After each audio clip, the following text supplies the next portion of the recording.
अस्सलाम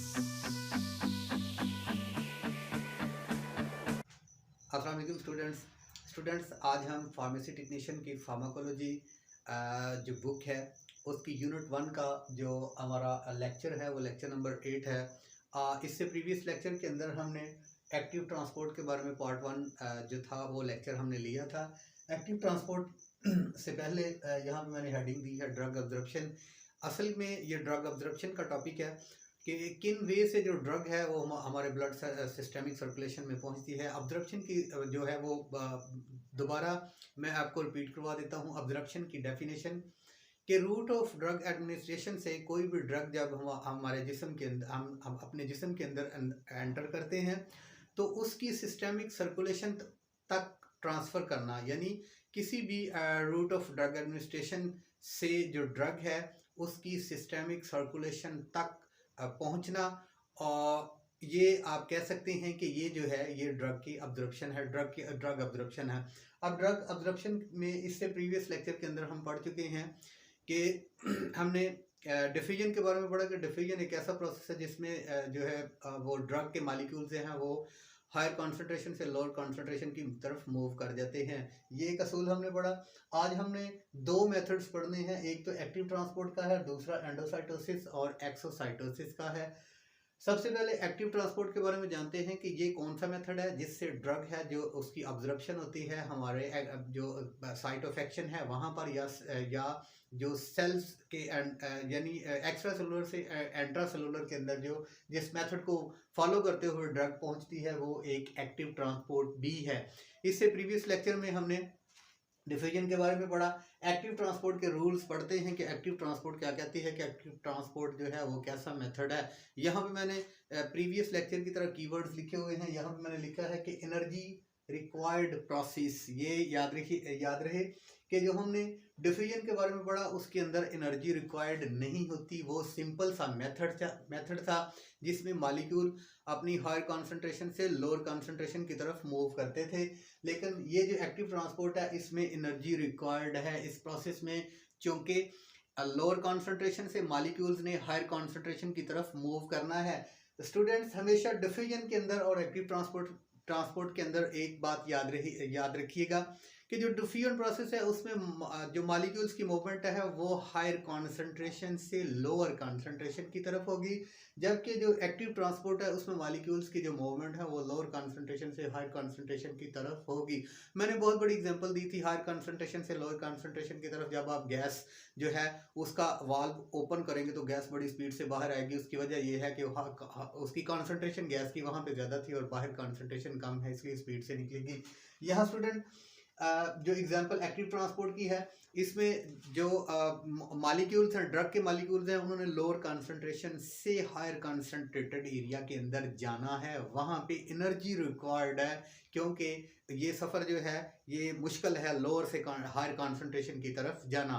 for example आप gas भरवाने के लिए जाते हैं तो वहाँ पे वो जो हमारे वो सिलेंडर के अंदर गैस बनना शुरू कर देता है तो वो बड़े सिलेंडर से हायर कॉन्सेंट्रेशन से लोअर कॉन्सेंट्रेशन की तरफ आती है। और जब एक वक्त ऐसा होता है कि जब वो गैस भरना बंद हो जाती है तो वो एक जो स्विच है वो ऑन करता है, जिसकी वजह से एक प्रेशर डेवलप होता है। प्रेशर जो है वो गैस को हमारे सिलेंडर के अंदर बढ़ता है क्योंकि वहाँ पे जो कॉन्सेंट्रेशन है वो इक्वल हो चुकी होती है और वहाँ पे मतलब जो है वो गैस जो कॉन्सेंट्रेशन है गैस की वो पहले ही ज़्यादा है, उसने और ज़्यादा मतलब उसमें भरनी है तो वो एक प्रेशर डेवलप होगा, यानी वो हायर कॉन्सेंट्रेशन लोअर कॉन्सेंट्रेशन से हायर कॉन्सेंट्रेशन की तरफ उसको भेजने के लिए वो एनर्जी इस्तेमाल होगी। लेकिन वो एग्जांपल यहाँ पे फिट नहीं होएगी आपको समझाने के लिए। मैंने बताया यहाँ पे सिंपल प्रोसेस होगा। इसमें इस मेथड्स के अंदर एक्टिव ट्रांसपोर्ट के अंदर जो है वो मॉलिक्यूल्स की मूवमेंट होगी लो टू हायर कॉन्सेंट्रेशन।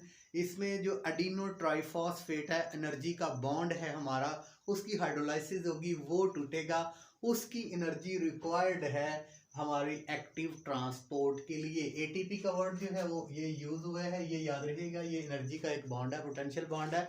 इसको एडिनोसिन ट्राइफॉस्फेट भी कहते हैं, यानी ये ट्राइफॉस्फेट का बॉन्ड है। ठीक है, एक बॉन्ड एक टूटता है, उसके बाद डाइफॉस्फेट रह जाता है, डाइफॉस्फेट टूटता है, मोनोफॉस्फेट रह जाता है। तीनों बॉन्ड जो है वो एनर्जी रिलीज करते हैं और ये एडिनो ट्राइफॉस्फेट के बॉन्ड टूटने से ही हाइड्रोलाइसिस, मतलब इसकी हाइड्रोलाइसिस, इस बॉन्ड के टूटने से जो एनर्जी है वो रिक्वायर्ड होती है इस एक्टिव ट्रांसपोर्ट में मॉलिक्यूल्स को लोअर कॉन्सेंट्रेशन से हाई कॉन्सेंट्रेशन की तरफ लेकर जाना। सो स्टूडेंट्स, जो हमारा अगला जो हमारा कंटेंट है वो है एंडोसाइटोसिस और एक्सोसाइटोसिस। ये भी एक ऐसा प्रोसेस है जिसमें ड्रग मॉलिक्यूल्स जो हैं वो एक्स्ट्रा सेलुलर से इंट्रा सेलुलर की तरफ मूव करते हैं। ऐसे ही मैंने जो डायग्राम बनाया हुआ है, ये सेल्स के बाहर का एरिया है। यहाँ ये मॉलिक्यूल्स की कॉन्सेंट्रेशन बनिस्बत सेल्स के अंदर कॉन्सेंट्रेशन से कम है। यहाँ लोअर कॉन्सेंट्रेशन है, यहाँ हाई कॉन्सेंट्रेशन है। मॉलिक्यूल्स की मूवमेंट जो है वो लोअर कॉन्सेंट्रेशन से सेल्स के इंट्रासेलुलर एरिया में हायर कॉन्सेंट्रेशन में जाना ही तो एक्टिव ट्रांसपोर्ट है। अब ये तो ऐसा तरीका था जिसमें एडिनो ट्राइफॉस्फेट जो थी वो एनर्जी प्रोवाइड कर रही थी, लेकिन अब इस मेथड के अंदर हमने देखना है कि मॉलिक्यूल्स की मूवमेंट जो है वो कैसे एक्स्ट्रा सेलुलर से इंट्रा सेलुलर की तरफ ड्रग मॉलिक्यूल्स की होगी। यहाँ पे सबसे पहले जो कीवर्ड इस्तेमाल किए हैं वो है लार्ज साइज ड्रग्स मॉलिक्यूल्स। ये याद रहे कि इस मेथड के अंदर जिसमें ड्रग जो है एंडोसाइटोसिस और एक्सोसाइटोसिस के प्रोसेस को फॉलो करती है, इसके अंदर जो ड्रग साइज के मॉलिक्यूल्स का साइज है वो ज़्यादा होता है, और ये एंडोसाइटोसिस के जो प्रोसेस को फॉलो करता है। स्टूडेंट्स, यहाँ पे मैंने लिखा है इंगल्फमेंट ऑफ ड्रग्स। ये याद रहे कि हम इसको कहते हैं सेलुलर ईटिंग, आम टर्म्स के अंदर, बायोलॉजी के टर्म्स के अंदर, फिजियोलॉजी के टर्म्स के अंदर। जब हम ये इसको एंडोसाइटोसिस को पढ़ेंगे तो आप देखेंगे कि इसको कहते हैं सेल ईटिंग, ठीक है, या सेल जो इंगल्फ करता है। कोई भी सॉलिड मटेरियल जो है वो सेल्स के अंदर जो जाएगा वो इस जो है वो पाथवे को फॉलो करेगा जो मैं आपको बताने लगा हूँ। फॉर एग्जांपल, ये हमारे ड्रग के मॉलिक्यूल्स जो हैं वो उनका साइज ज़्यादा है। ये इस तरह करेंगे कि ये जो एरिया है ये इंट्रासेलुलर एरिया है। अब इसने इंट्रासेलुलर एरिया से मॉलिक्यूल्स ने जो एक्स्ट्रा सेलुलर एरिया से इंट्रासेलुलर की तरफ जाना है। ये सेल्स की जो साइटोप्लाज्म एरिया है ये आपका इंट्रासेलुलर एरिया है। अब एक्स्ट्रा सेलुलर ने से ड्रग मॉलिक्यूल ने इंट्रासेलुलर की तरफ मूव करनी है और एंडोसाइटोसिस से करनी है। वो कैसे होगी? अब फॉर एग्जांपल, ये एक जो है ये ड्रग मॉलिक्यूल्स है, इसने क्या करना है, इंट्रासेलुलर से एक्स्ट्रा सेलुलर से इंट्रासेलुलर की तरफ जाने के लिए इसने सेल मेम्ब्रेन को इनविजिनेट करना है। इसको दबाव इसके ऊपर डालना है, इसको पिंच करेगा और यहाँ से सेल मेम्ब्रेन जो है ये अंदर की तरफ दबने की वजह से टूट जाएगी और ये ड्रग का मॉलिक्यूल सेल्स के अंदर आ जाएगा, यानी एक्स्ट्रा सेलुलर से इंट्रा सेलुलर एरिया की तरफ आ जाएगा। यानी सेल मेम्ब्रेन या ड्रग का मॉलिक्यूल सेल मेम्ब्रेन को इन्विजिनेट करते हुए तोड़ते हुए सेल्स के अंदर दाखिल हो गया, ये आपका एंडोसाइटोसिस है, और दोबारा ये सेल मेम्ब्रेन अपनी असली हालत में आके जुड़ जाएगी। ये एंडोसाइटोसिस था। अब एंडोसाइटोसिस का जो उल्ट है, जो इससे हम अपोजिट कह सकते हैं, वो है एक्सोसाइटोसिस।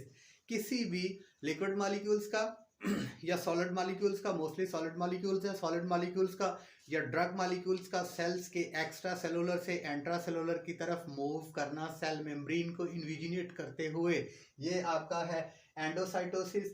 और सेल्स के अंदर इंट्रा सेलुलर एरिया से किसी मॉलिक्यूल्स का इंट्रा सेलुलर एरिया से मॉलिक्यूल्स का एक्स्ट्रा सेलुलर एरिया की तरफ जो है वो भेज देना, धकेल देना, ये भी वैसे ही प्रोसेस होगा, लेकिन इसमें एक्स्ट्रा सेलुलर से जो मॉलिक्यूल्स हैं वो इंट्रा सेलुलर की तरफ इनगल्फ करके सेल ले आएगा इन्विजिनेट करके, और जो एक्सोसाइटोसिस प्रोसेस होगा उसमें सेल्स के अंदर जो मॉलिक्यूल्स हैं उसकी जो उसकी जो ट्रांसफ़र है वो इंट्रा सेलुलर से एक्स्ट्रा सेलुलर की तरफ होगी। तो ये आपका एक्सोसाइटोसिस प्रोसेस था। बहुत सी ड्रग्स जो हैं हमारी इस एंडोसाइटोसिस प्रोसेस को भी फॉलो करते हुए अब सेल्स के अंदर पहुंच के या इंट्रासेलुलर स्पेसेस में पहुंच के अपना फार्माकोलॉजिकल एक्शन शो करती हैं। तो स्टूडेंट्स, अगले लेक्चर में दोबारा इंशाल्लाह हाजिरी होगी। तब तक अस्सलाम वालेकुम।